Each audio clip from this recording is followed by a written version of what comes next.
Voilà, bonjour, messieurs, dames. Alors tout à l'heure, on m'a dit que j'étais l'homme invisible, donc je devais être de mon ombre, et me voici de la lumière. Comme quoi, on peut passer de l'un à l'autre, dans un sens ou dans l'autre. D'ailleurs, nous ne faisons, je pense, que des allers-retours. Alors, argent et conscience, ou conscience et argent. Alors c'est vrai que la première chose que je vois quand je pense à ce thème-là, c'est que je me rends compte, je voyage beaucoup en francophonie, en tout cas européenne pour l'instant, c'est que je dis souvent 95-95% des gens, selon moi, n'ont pas conscience qu'ils ont une relation à l'argent. Puisque c'est un thème tellement tabou, dont on ne parle pas, on parle très peu, que c'est comme si ça n'existait pas. Alors comme je dis souvent, en Suisse et en France, en Suisse et en Belgique, c'est un thème tabou, mais alors en France, c'est un thème tabou de chez tabou.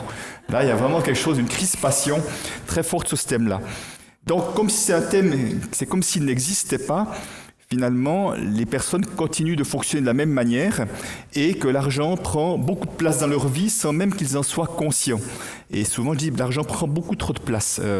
Et souvent, je dis mon job, au fond, c'est de comment je peux faire pour remettre l'argent à sa juste place parce que, selon moi, je trouve que l'argent prend trop de place dans la société et ne prend pas la juste place. Et je trouve qu'il y a tellement de personnes qui sont aujourd'hui coincées, prisonniers dans un travail. David disait tout à l'heure qu'il prend 18% de notre temps, mais on a l'impression que ça prend tout le temps, quand on n'aime pas ce qu'on fait.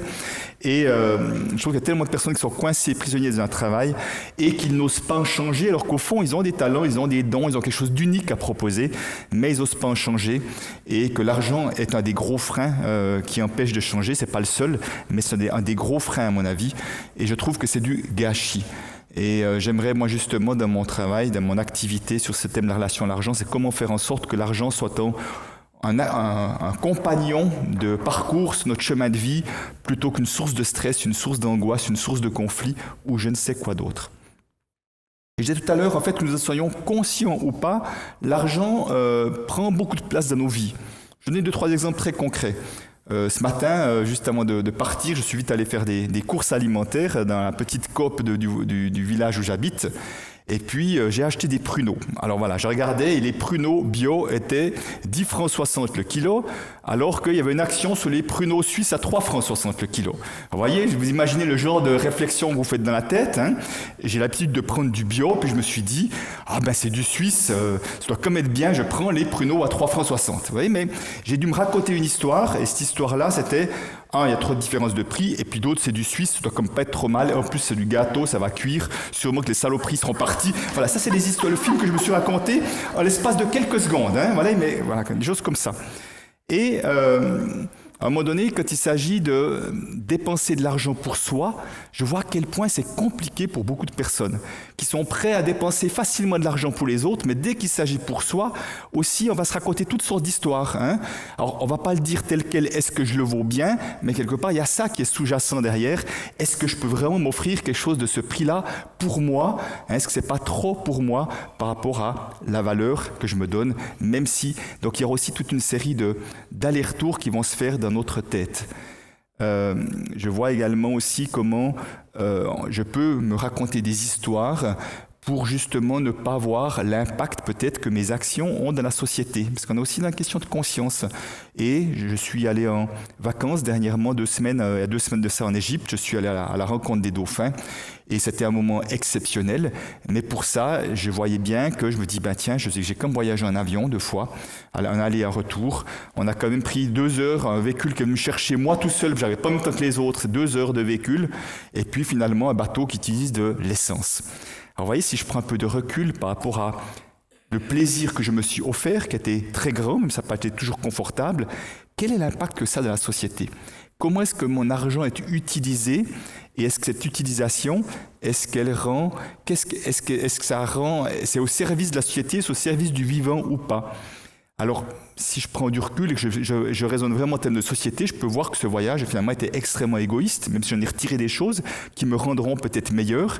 En tout cas, j'ai reçu une bonne grosse dose d'amour, ça c'est sûr.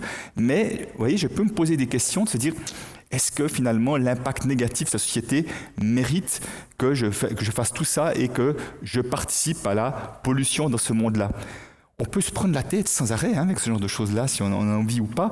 Et parfois, c'est vrai que je peux voir que je préfère me couper pour ne pas me prendre la tête. Et puis, mettre mon plaisir en avant de penser peut-être à la société. Et puis, je viens de passer une semaine à Paris pour mes activités professionnelles et je trouvais que quand je suis à Paris spécialement, puisque c'est là que je vois beaucoup de SDF dans les rues, et je vois à quel point aussi ce sont des prises de tête permanentes. Que chaque fois que je vois, il y a une manière de ne pas se prendre la tête, c'est de détourner le regard, faire comme s'il n'existait pas, ou de changer de trottoir. Mais ça, j'ai décidé que je n'allais pas le faire, parce que c'est beaucoup trop facile, même si je peux bien comprendre pourquoi on le fait. Et je dis, ok, c'est une réalité qu'il y a des gens qui sont dans cette misère financière, peut-être que d'autres sont là, on dit qu'ils appartiennent à des bandes organisées, c'est possible ou pas, je ne sais pas, mais je regarde, je fais face à ce que je vois et je regarde ce que ça vient me toucher, comment ça vient me toucher et qu'est-ce qui fait que des fois je donne pas. Et là, je vois aussi les histoires que je me raconte. Ah non, il est en train de boire une bière et fumer des clopes. J'ai quand même pas envie de donner de l'argent pour qu'il s'achète des bières et des clopes. Vous voyez ce genre de truc-là? Et l'intuition me dit que je ne suis pas tout à fait le seul à avoir ce genre de truc-là qui fait que je donne à certains et pas à d'autres. Et voilà, donc comment est-ce que je peux garder le cœur ouvert et que ce ne soit pas seulement ma tête qui prenne le dessus. Et en tout cas, c'est ce que j'essaye de faire. Et puis en même temps, je vois bien que quand je ne donne pas certaines fois, je me dis, oh là là, ça me ramène à moi, le radin qui pourrait quand même donner parce qu'il a assez d'argent, donc il y en a d'autres qui n'ont pas assez. Et en fait, je suis pressé, je vais vite prendre mon métro et je fais comme s'il n'existait pas. Donc ça, pour donner un certain nombre d'exemples que nous sommes confrontés en permanence à des histoires d'argent, de calculs, de trucs, que nous en soyons conscients ou pas. Et que parfois, ça nous prend, je trouve, beaucoup d'énergie, parce que même quand on ne veut pas voir les SDF, ça nous prend aussi de l'énergie, de ne pas vouloir les voir et de poser des actions pour faire comme s'ils n'existaient pas. Donc, tout ça pour dire que moi, j'ai en tout cas envie d'essayer, parce que c'est un chemin permanent, de mettre le plus de conscience possible de ma manière de dépenser mon argent. Alors là, je vais donner des exemples, mais c'est vrai que j'ai fait le choix de dépenser pour mon énergie, d'utiliser que de l'énergie qui venait de solaire, de choses comme ça. Ça me coûte un peu plus cher, j'ai la chance d'avoir ces moyens-là, mais je me dis, si je peux le faire, fais-le, parce que je ne suis pas quelqu'un qui encourage des centrales nucléaires, donc sois cohérent jusqu'au bout. Mais cette cohérence, je vois très bien qu'elle a ses limites par moments, et à d'autres moments, je suis complètement dans une forme d'incohérence aussi, parce que pour X, Y raison. Alors, je ne me juge pas, j'essaie d'être dans la bienveillance avec moi-même, parce qu'autrement, je serais sans arrêt en train de m'auto-flageller, et ça ne me ferait pas du bien. Mais, encore une fois, tout ça est un chemin sans fin. Donc, nous avons tous une relation à l'argent, sans exception, et elle vaut la peine justement d'aller un petit peu la voir, parce que justement, elle donne bien plus d'informations sur nous que nous l'imaginons, et elle impacte bien plus notre vie que nous l'imaginons. Comme je disais tout à l'heure, si des personnes, comme je l'ai fait pendant très longtemps alors que je travaillais à la banque, restent prisonniers dans un métier qui ne leur convient pas, qui ne leur convient plus peut-être, ça a comme un impact qui n'est pas négligeable sur sa vie, peut-être sur ses relations, sur son niveau d'énergie. Alors si c'est des questions d'argent qui fait que je n'ose pas, ce serait comme dommage de rester prisonnier de mes peurs avec l'argent dans un métier et d'attendre patiemment, en tout cas ou avec impatience plutôt que patiemment, la retraite pour penser que je vais faire un jour ce que je veux, ce qui en général d'ailleurs est encore un grand leurre. Donc pourquoi pas plus vite essayer de transformer sa relation à l'argent pour essayer d'offrir mon meilleur au monde à ma manière et de faire encore une fois, comme je disais tout à l'heure, en sorte que l'argent soit un compagnon de vie plutôt qu'un frein, une source de stress. Alors, j'aime bien, je vais vous proposer en tout cas un ou deux exercices, pendant deux en tout cas, j'aimerais durant ce temps que nous allons passer ensemble, et je vois à quel point c'est difficile et compliqué de parler d'argent. Pourtant, vous êtes d'accord que... On va faire une expérience. Alors, je vous demande, au moment où je vais vous expliquer l'expérience, soyez vigilants à l'écoute de vos pensées et de ce qui se passe, que vous allez m'entendre. Parce qu'il est possible, pour certains, il se passe quelque chose. Imaginez que je vais vous proposer de vous mettre en groupe de 3, peut-être 4, et que je vais vous demander de partager vos revenus. Combien vous gagnez? Combien vous gagnez? Oui, madame, ce n'est qu'un chiffre, on est d'accord, c'est juste un chiffre, vous allez dire, c'est rien d'autre. Et puis, combien vous avez de fortune ou de dette? Génial, vous avez tous un sourire jusque-là. Vous dites, génial cet exercice, je vous vois tous faire une drôle de tête, là. Voilà, imaginez que je vous demande de partager ça. Déjà, peut-être que certains se sont dit, jamais de la vie, ou je sais pas quoi. Il y a sûrement des pensées qui arrivent. Alors ça, c'est mon invitation. C'est un exercice absolument génial, j'adore le faire. Les gens n'attendent que ça depuis des dizaines d'années. Et pour une fois, vous allez enfin pouvoir le faire, ce que vous n'avez pas fait depuis longtemps. Alors, il se pourrait que l'un ou l'autre d'entre vous n'ait pas vraiment envie de donner des chiffres. Pourtant, nous sommes bien d'accord que je gagne 2 000, 5 000, 8 000, 10 000 ou 12 000, ce ne sont que des chiffres. Que j'ai 10, 50, 100, 200 000 de fortune ou de dette, ce ne sont que des chiffres. Je ne vous demande pas de dire quelle est votre position favorite dans les relations sexuelles, on est d'accord, c'est pas intime, c'est juste des chiffres. Mais quand même de voir à quel point c'est difficile de partager ces chiffres, c'est inhabituel, ça montre bien qu'il doit y avoir autre chose qui se cache. Alors, j'ai envie de respecter que ceux qui n'auraient pas envie de dire ces chiffres ne le disent pas. Je n'ai déjà pas le pouvoir de vous obliger à quoi que ce soit. Mais simplement, j'aimerais que vous alliez quand même un petit pas plus loin dans un niveau d'ouverture avec vous-même. C'est de dire à ceux avec qui vous allez échanger pourquoi je n'ai pas envie de dire ces chiffres. Et si la première raison que vous auriez envie de dire, c'est parce que ça ne vous regarde pas, c'est beaucoup trop facile. Ça, je ne prends pas. C'est beaucoup trop facile, ça, je ne prends pas. Bien sûr, ça c'est l'écran, le masque qui fait qu'on ne va pas dire. Mais j'ai envie que vous allez un peu plus loin. Et si je disais les chiffres, ce serait quoi le risque? Qu'est-ce que je crains? Qu'est-ce que j'aimerais peut-être pas qu'on dise de moi ou qu'on pense de moi? Ou est-ce que j'aurais peut-être honte de quelque chose? C'est ça que j'aimerais que vous alliez dire au moins aux autres, à défaut de dire des chiffres. Donc, pour ceux qui sont ensemble, qui ont l'habitude, vous allez vous partager avec d'autres personnes, à moins que vous n'ayez jamais rien partagé ensemble là-dessus, je vous invite éventuellement à le faire. Mais autrement, je vous invite à vous mettre au moins 3, peut-être à 4 éventuellement, c'est égal, et juste de partager ou des chiffres, ou en quoi c'est difficile pour moi de vous partager ces chiffres, et quelles sont mes craintes et mes peurs. Voilà, je vous laisse quelques minutes pour ça, et pendant ce temps, je me régale de vous observer un moment. Voilà.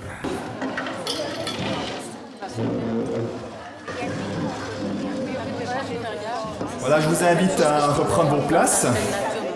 Alors, est-ce qu'il y a une ou deux personnes qui sont d'accord de partager ce que ça leur a fait ou comment ils ont vécu cette expérience-là? Oui, quelqu'un ici à ma droite, de vous, devant. Le micro arrive. J'ai envie de parler de synchronicité parce que je suis tombée sur une personne qui pense comme moi par rapport à l'argent, par rapport au blocage de l'argent. Donc, très positif cet exercice. Je pense que je suis tombée sur la meilleure des personnes dans la salle avec qui j'ai pu partager ça, en fait. Bon, tant mieux. Voilà, c'était plutôt agréable. Plutôt agréable. Ok, tant mieux. Voilà. Quelqu'un d'autre? Oui, madame? Bonjour. Moi, je me suis sentie plutôt mal à l'aise. Oui. Pas par rapport à l'argent, j'ai pas de... Oui. Mais par rapport à leur réaction, en fait. Et c'est quoi leur réaction, selon votre perception? C'était quoi? J'ai eu peur qu'elles se disent « Ouais, c'est bon, je parle pas avec elle ». Du coup. Qu'elles aient pas envie de parler avec vous à cause du chiffre que vous alliez donner? Oui, j'ai eu peur de leur réaction. D'accord, et quand vous prenez, si on va un tout petit peu plus loin, ce serait quoi le jugement, le pire que vous pourriez entendre d'elle? Que on ne me croit pas. Ok, mais c'est qu'on vous voit matérialiste, vénal ou... Mytho. Mytho, ok. Parce qu'ils se disent c'est pas possible. Ça serait difficile à entendre. Ok, merci. Dernière personne encore? Je vais me permettre de rebondir parce que je faisais partie du groupe de madame. Et en fait, c'était très surprenant ce qu'elle nous a partagé. D'accord. Et intriguant. Et donc, en fait, on a passé tout le temps à lui poser des questions pour savoir comment elle fait, en fait. Et c'est le moyen que vous avez trouvé pour ne pas reparler de vous et de vos chiffres, c'est ça, bien? C'est la conclusion, en tout cas, oui, après. Bien joué, hein? Oui, encore une dernière personne ici devant, voilà, c'est quelque chose à partager. Alors, moi, j'étais quand même un peu gênée, mais c'est vite parti, en fait. Je me rends compte que de partager, on a 3 expériences complètement différentes. Et de voir à quel point les chiffres, c'est que des chiffres qui veulent des fois rien dire. Mais de voir qu'est-ce qui se cache derrière, pour ma part, de voir quelle est je vois que je gagne bien ma vie. Mais que, en fait, j'ai une croyance, c'est que l'argent file, quoi. J'ai les poches trouées. Et je vois vraiment que ça reste pas, quoi. Qu'il y a quelque chose qui...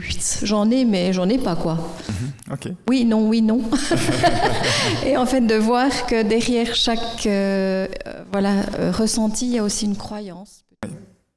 La relation avec l'argent est biaisée. On va y venir en croyance, justement. Merci. Alors en tout cas, moi, il y a une chose que je remarque, j'ai déjà fait cette expérience des dizaines de fois, et je peux vous dire, je remarque chaque fois la même chose. C'est qu'au moment où je commence à vous laisser partager, il y a l'énergie qui monte dans la salle. Et je vois plein de sourires, voilà, je vois qu'il y a une sorte de bonne humeur, la plupart du temps, de gaieté, alors qu'au moment où je propose l'exercice, il n'y a pas beaucoup de sourires. Hein. Donc, c'est impressionnant de voir qu'au moment où on libère la parole, parce que c'est assez nouveau, voire même la première fois pour beaucoup de personnes, ça fait plutôt du bien de parler. Vous voyez, depuis le temps que nous tous, on n'en parle pas, on retient, sans en être conscient, on retient parce qu'on ne doit pas parler de ça, ça ne se fait pas, c'est pas bien. Et il y a des peurs, comme j'ai souvent des inquiétudes inconscientes qui se cachent là derrière. Voilà, j'espère qu'uniquement avec cette expérience-là, vous en avez eu pour votre argent ce soir. Hein. J'ai envie de rebondir sur ce que vous disiez tout à l'heure. J'ai une bonne nouvelle pour vous. Vous n'avez pas à gagner votre vie. Vous l'avez gagné à naissance, c'est fait une fois pour toutes, chacun d'entre nous. Hein? Parce que c'est l'expression qui est utilisée 80% du temps quand on parle de gagner de l'argent au travail, c'est gagner sa vie. Et moi j'ai une croyance, c'est que les mots ont un poids énergétique, qui est ce qu'il est, et qu'à force d'utiliser des expressions, ça donne des fois, ça donne de l'énergie, ça nous pousse vers de la vie, au contraire, ça nous enferme, ça nous coince, ça renforce des peurs. Et gagner sa vie, pour moi, est une expression qui renforce les peurs parce que le contraire de gagner, c'est perdre. Et perdre sa vie, ça veut dire mourir. Donc, chaque fois qu'on utilise l'expression « gagner sa vie », ça sous-entend qu'on pourrait la perdre. Vous voyez, c'est comme si on rajoutait des cailloux dans le sac, hein, que c'est bien lourd. On n'a pas le choix, il faut bien gagner sa vie. Vous voyez, ce genre de truc avec ces croyances, ces poids que l'on se met et qui fait qu'on ne va pas tellement travailler de la légèreté quand on pense qu'il faut gagner sa vie. Donc, oui, nous gagnons de l'argent, nous avons une rétribution en contrepartie de quelque chose que nous faisons, mais ce n'est pas de la vie que nous gagnons. D'ailleurs, combien de personnes perdent leur vie à vouloir la gagner, hein? Ça, on voit bien dans notre société. Donc, si je vous dis ça, c'est juste d'être vigilant peut-être sur les mots que vous utilisez, et vous verrez encore utiliser cette expression-là, mais peut-être que vous commencerez à vous voir l'utiliser et peut-être changer d'expression, peut-être que gagner sa vie. Donc, comme je disais tout à l'heure, effectivement, donc la majorité d'entre nous ne sommes pas conscients qu'ils ont une relation à l'argent, et on va y mettre justement un peu plus de conscience. Alors, quand je pose la question qui est qu'est-ce que vous associez au mot argent de manière spontanée? Quel est le mot qui vous vient de manière très spontanée que vous associez au mot argent? Énergie, liberté, 2 fois liberté, quoi d'autre? Moyen? Il n'y a pas de mot juste ou faux, hein, c'est juste, c'est personnel. Hein? Paix. Pouvoir, quelqu'un a dit pouvoir, c'est juste? Ah, confort, j'ai entendu pouvoir. Alors, il y a eu plusieurs mots en même temps, là. Madame, oui, madame? Argent égale communication pour vous? Ok, donc ça serait ok, ce serait échange quelque part. Ok. Partage, oui. Quelqu'un d'autre? Solidarité, autonomie, dépendance, indépendance. Il y aura un autre mot qui vient? Il y en a un qui n'est pas venu, qui me surprend beaucoup. Ah, le voilà. Ça me surprenait beaucoup de ne pas l'avoir entendu. Donc, sécurité. Voilà, alors là on a un échantillon, je vais vous dire les grandes catégories de mots que j'entends systématiquement quand j'interviens. Effectivement, on voit qu'il y a des mots à connotation clairement positive, il y en a eu beaucoup avec vous d'ailleurs.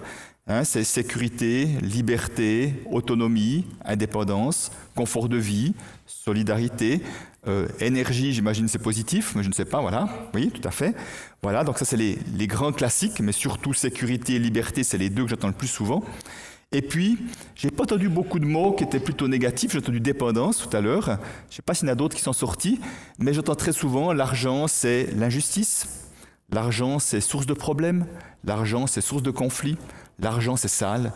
L'argent, c'est la cause des problèmes dans le monde. Voilà, c'est le genre de mots que j'entends également. Donc, vous voyez ce truc-là qu'on appelle argent. Je crois bien que j'en ai. Hop là, voilà. Ce truc-là qu'on appelle argent, on n'y associe pas du tout les mêmes mots pour les uns et les autres. Et la personne qui m'a enseigné le fruit de ses travaux de recherche des années 80 et 90, Peter Koenig, lui disait finalement l'argent c'est quoi? L'argent il utilise le mot comme un médium neutre, j'utilise un autre mot mais qui veut dire la même chose, comme un écran blanc de cinéma sur lequel chacun va y projeter ses propres images. Et effectivement, c'est j'ai envie de dire, un film inconscient, un écran blanc inconscient qui est en nous, sur lequel, effectivement, chacun va y projeter quelque chose. Et vous pouvez imaginer que les images qui sont en lien avec la sécurité, la liberté, ce n'est pas tout à fait les mêmes images que si c'est stress, conflit, par exemple. Ce n'est pas tout à fait le même film qu'on va se faire à l'intérieur. Et, on va le voir tout à l'heure, ce n'est pas du tout les mêmes comportements qui seront associés également, suivant que j'associe un mot plutôt qu'un autre.